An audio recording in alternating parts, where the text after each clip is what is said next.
Day 9 of the U.S.-Israel war against Iran. And of course, we have so much news and so much fake news and so much information and so much disinformation. We will try to parse it all in the course of this broadcast. So, anyway, let me go to where. So much news. Whoa, and so much all. Oh my gosh, I'm on. I've got myself on. I did not even mean that. All right. Anyway, nothing like your own voice scaring yourself. Okay. All right. Yeah. So let's go to the notes here. Okay. So now I'm noticing something. The headlines that you're getting about this war highly depend on where you are located and where you are getting your news. So if you were in the US, like my parents frequently tell me, they're getting no details. They're getting broad strokes and they're not hearing numbers. They're not hearing like lots of details. In fact, I put CNN here on here the other day and I heard, like they weren't talking about the news at here at all. Put on Sky News for a while, and they were heavily involved in coverage here, especially from the British point of view, because they're based in England. And then what else do we have? France 24. They were on and off this news. But anyway, the case is, oh boy, do an ambush. No. Sorry, I'm going to put my phone down. Okay, so it totally depends. So for instance, us sitting in Israel, I'll tell you here's the headlines from Israel. 2 soldiers were killed in southern Lebanon, and they were there was a tank or a vehicle, army vehicle that was stuck in southern Lebanon. They went to get it out. During the course of them getting out, they got fired on by Hezbollah, and two soldiers were killed, and it was mortar fire or something like that. So also constant drone and missile attacks, especially concentrated on the north of Israel from Hezbollah. More than 400 missiles and drones since Hezbollah entered the war at the end of the second day. So that's huge. Iran looks like, I don't know the number, but they sent several missiles over here today. I mean, I'm going to go with 6, something like that, like 6 alerts. Maybe it was more. It's really hard to say because here we got 0 today. So, all right. So one of them actually either made an impact or it was shrapnel that made an impact in Tel Aviv in a populated area. And there were several injured. There's about 6 people injured. I mean, luckily it didn't make a direct hit on a building or anything. It was like outside, but you saw like shrapnel hitting cars nearby and stuff like that. And you can see like damage to a nearby building. So also Israel, the news from Israel, they last night blew up several oil facilities in Iran. I mean, there were reports today that the skies of Tehran were black clouds, gray and black clouds all over Tehran. And it wasn't the weather. It was actually like the oil that was just like coming down after having been blown up. I mean, I wish I could show you some of the videos that I've seen of the black clouds that were like from the explosions. But then today it was like black clouds in the skyline. And there was a CNN reporter that showed like on the grounds, like it looked like drops of black rain, like around the area, like all over the city. So that was insane. So why are they targeting oil facilities? But Israel also was targeting the Islamic Revolutionary Guard Corps sites, including the Air Force headquarters. Hold on, I have some information on that. The site was the main command and control center used to direct the regime's Air Force activity. The Iranian terror regime's ballistic missiles command, the UAV array, and other Air Force units all operated in the headquarters.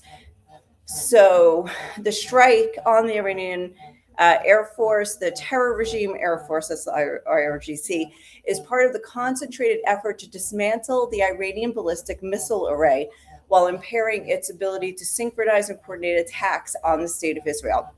Okay, so that is from the IDF itself, from the IDF spokesperson. That's what the announcement was about that. Now, about the oil facilities, I'd have to go back like 100 messages because that's what happens in the fog of war is you get like millions of messages a day. So I don't know if I'll be able to find that one quickly because, like I said, there were so many. Oh, here, it's one of the first ones. Let's see. The oil facilities, because this was, also the IDF says they eliminated 5 commanders in the IRGC Quds force in Beirut, because, there's also fighting going on in Lebanon. I mean, that's where the soldiers were killed. But in Lebanon, it's spanning from, and it's just Israel, not the U.S. The U.S. is involved in Iran, but Israel is solely involved in Lebanon all the way from the border, Israel's northern border, all the way up to Beirut. So it's pretty crazy. So the Quds force is the central liaison between Hezbollah and Iran. So anyway, so they struck an apartment where they believed that they were saying is staying. Now, the Lebanese media, if you go to the Lebanese media, nearly 400 people in Lebanon have been killed. And I do not know if that number breaks down Hezbollah targets versus civilians, because some civilians have been killed as well, maybe 400, but or that number includes Hezbollah targets. I don't know. And I'm not sure how to figure that out, actually. But also, according to Lebanese media, 500,000 people have been evacuated or are currently displaced because of this.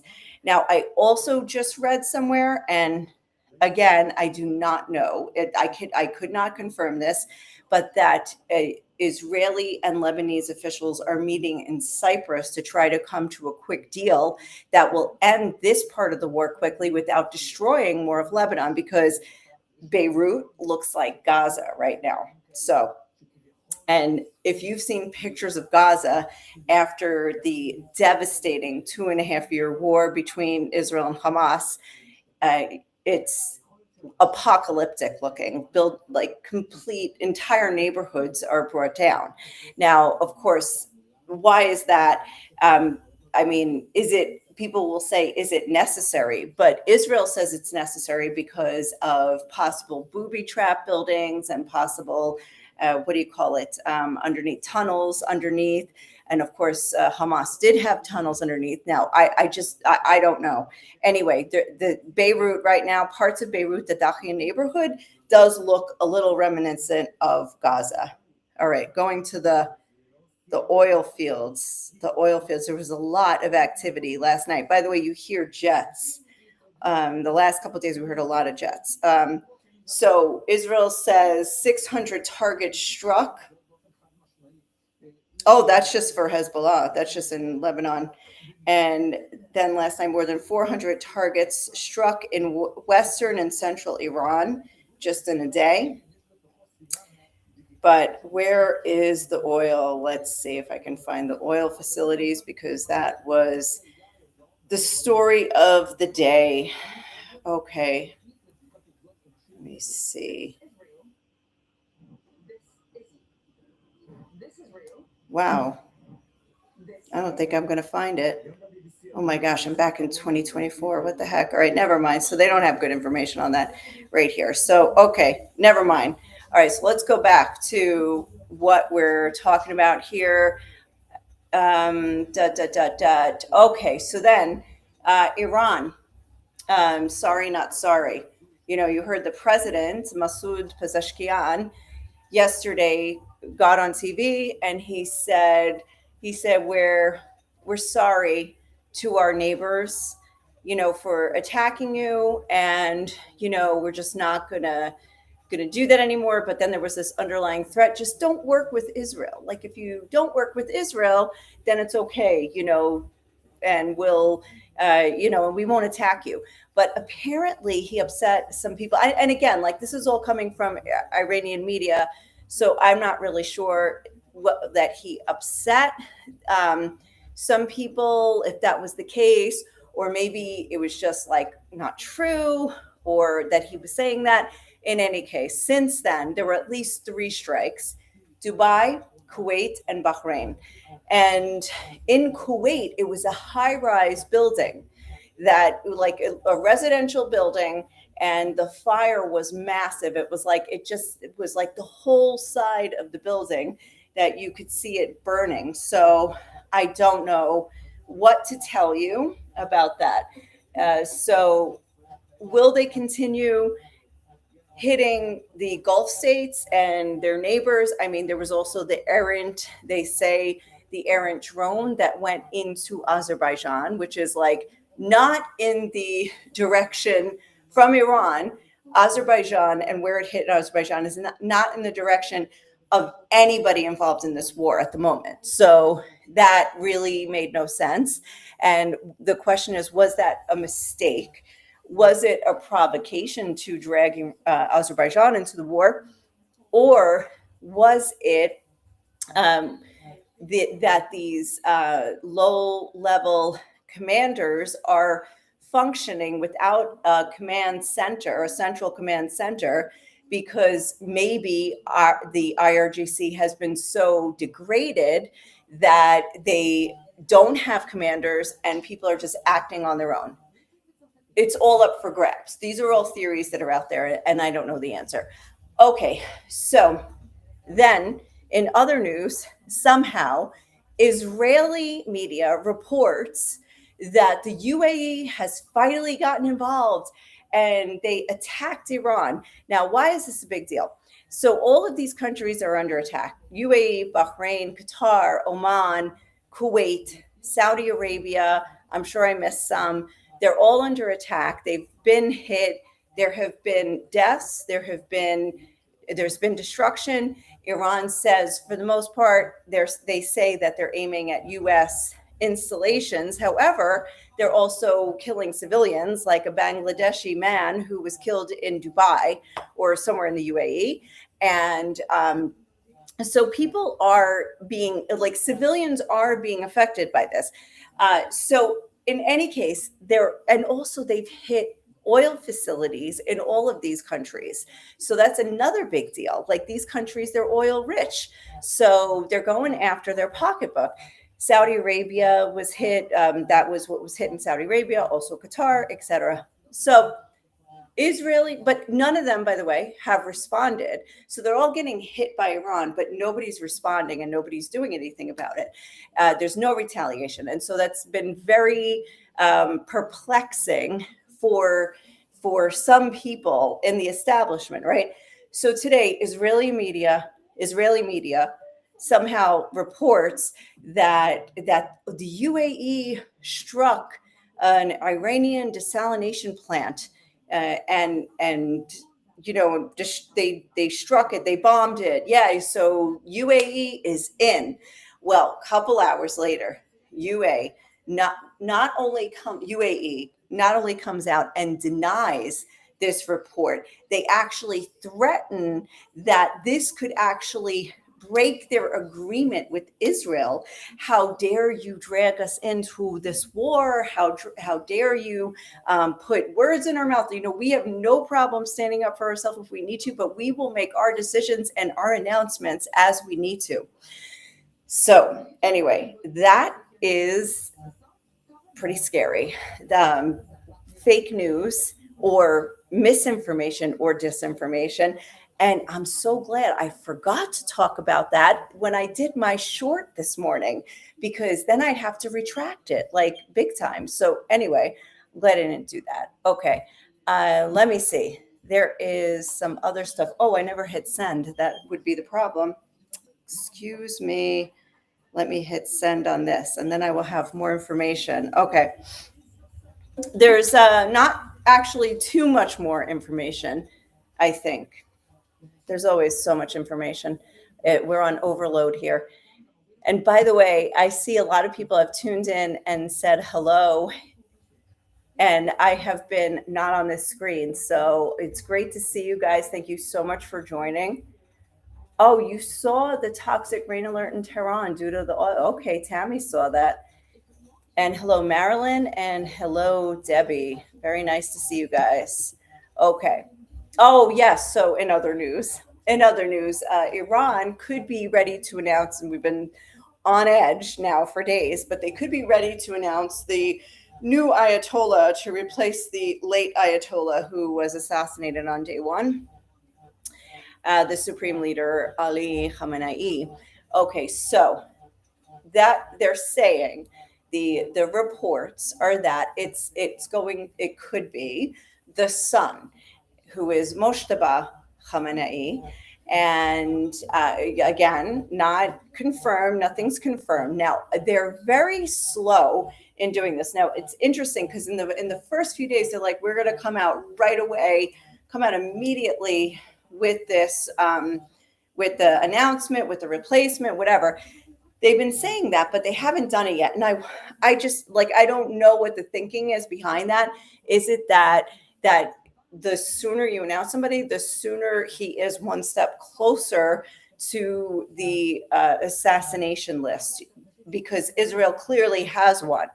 And even today, they said that they struck and killed 5. Oh, where is it? 5. They eliminated the head of the military office of the supreme leader in Iran. But also I read some, I think I just said this, right? That it was 5 intelligence officers with the Quds Force in Lebanon with Hezbollah. So anyway, so it could be Mujtaba Khamenei, the son, if they announce him. And so they're saying that what usually happens is that the city of Qom, which is spelled Qom, is like a holy city in Iran, and that is where what is called the Assembly of Experts convenes to talk about or to decide like the new supreme leader. So today, no announcement yet, Israel bombed Qom. And this isn't the first time. They did it a couple of days ago when there was supposed to be a meeting of the Assembly of Experts, and they bombed a building that had previously been used or something for the Assembly of Experts. Anyway, so it was almost like, I don't know if it was symbolic or it was a coincidence. So that's that. They said, so that's in central Iran. And they said, I claimed this morning that okay, so I guess the IDF spokesperson did say this morning that the Assembly of Experts for the selection of the Supreme Leader was supposed to convene today in Qom. So anyway, there's just a lot of talk. I don't know how much it matters. Now, it matters to President Trump, though, who is the next Supreme Leader of Iran. It matters greatly to him because he has mentioned this more than once now, that he needs to decide who is the next Supreme Leader. I don't know how that works in the Shiite Islamic regime religion and their rules about an American president choosing their religious leader. I'm not really sure that will go over well with them, but he insists that he must choose the next leader of Iran. Anyway, we'll see what happens with that. Okay, so here's some other information. The U.S. ambassador to the UN, Mike Waltz, had said that he says our allies in the Gulf are outraged and they are going to take military and diplomatic action in the coming days and weeks. He said that. I don't know.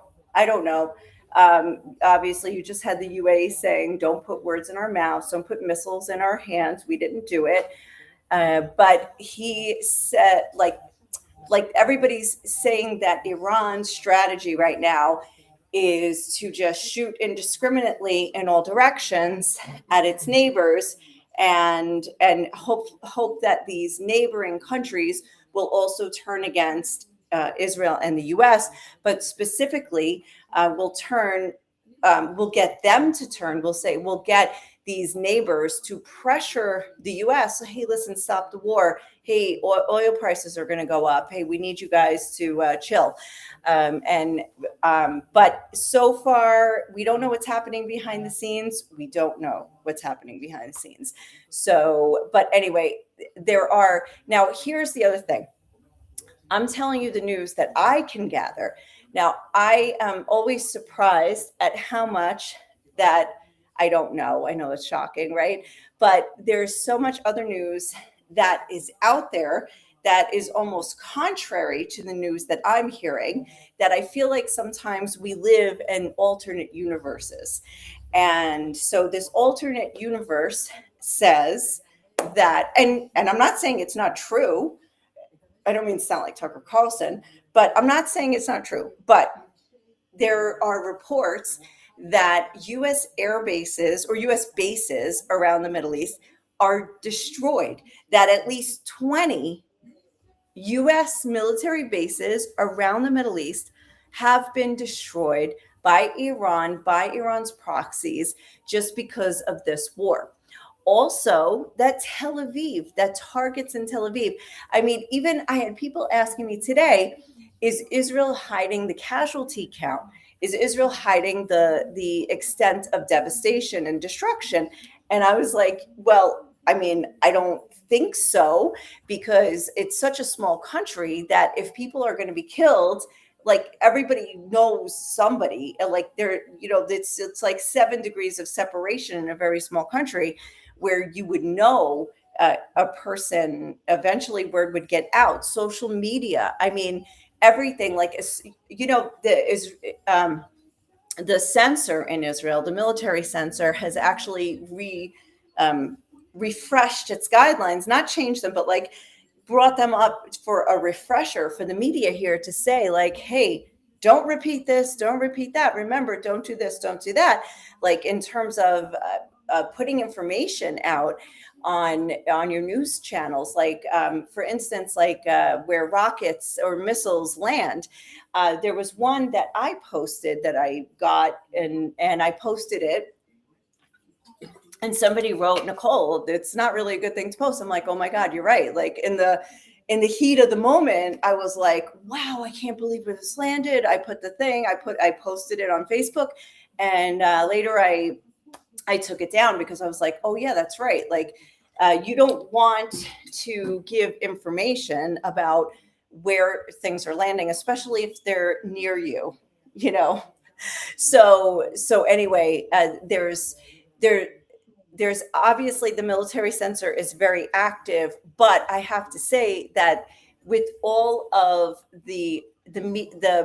there's media that is subject to the censor, but then there's social media, which is not subject to anything. So it's the social media that is going crazy out there, and people are just filming instead of running to bomb shelters and then immediately posting it. I don't know how you control that. So in Iran, you control that very easily. You shut down the internet. Very simple. And then nobody can get their information out. But in Israel, they haven't yet shut down the internet. So anyway, so it's reported. All right. What else?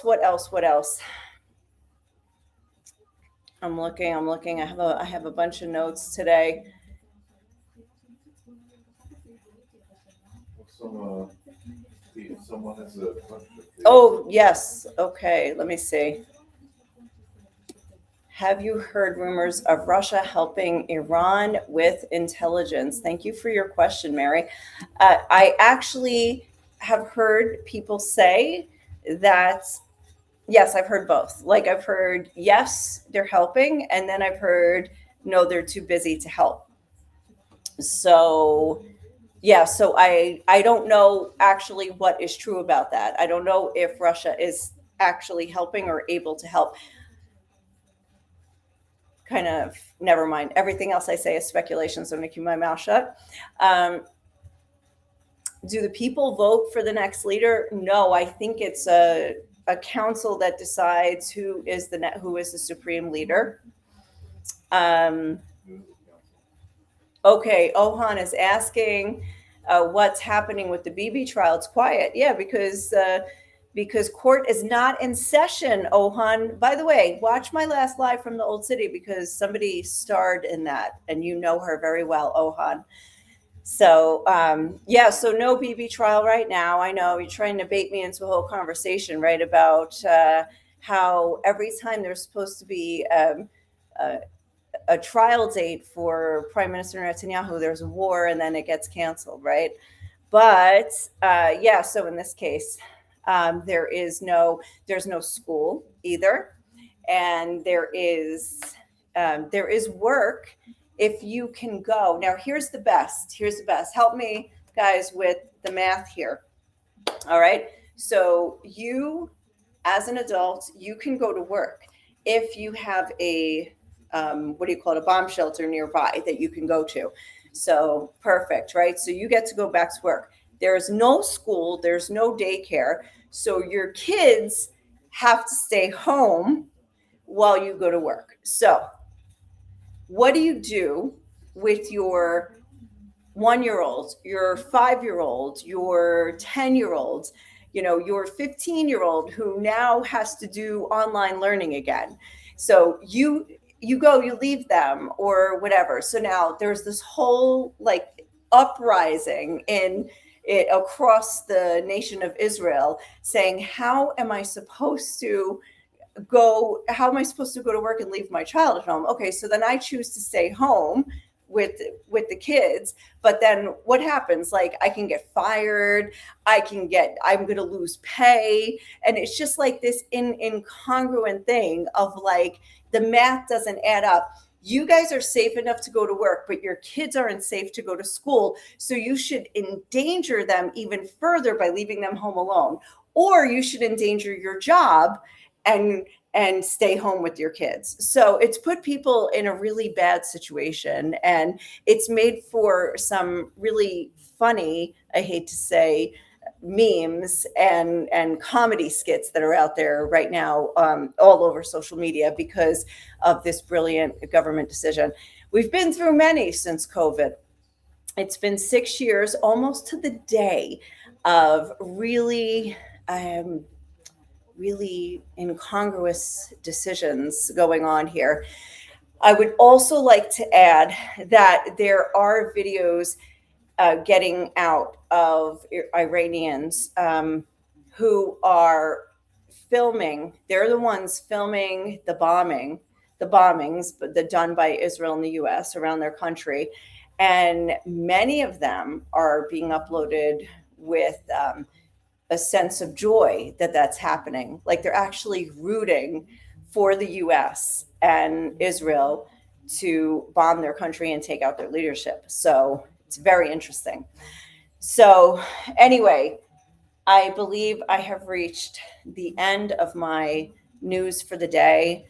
And if you guys have any questions, feel free to also, if you're watching this not on live, leave it in the chat. And if I can answer them, I will. But anyway, thank you so much for joining. And you can also check out my Substack, where I will be writing more and updating. And that's a great way to be able to also support my work. So I'd really appreciate that. And if you're on YouTube, sign up so that you can get also alerts that we're going live and you can join. All right. Thank you very much. Have a good night wherever you are. Ciao.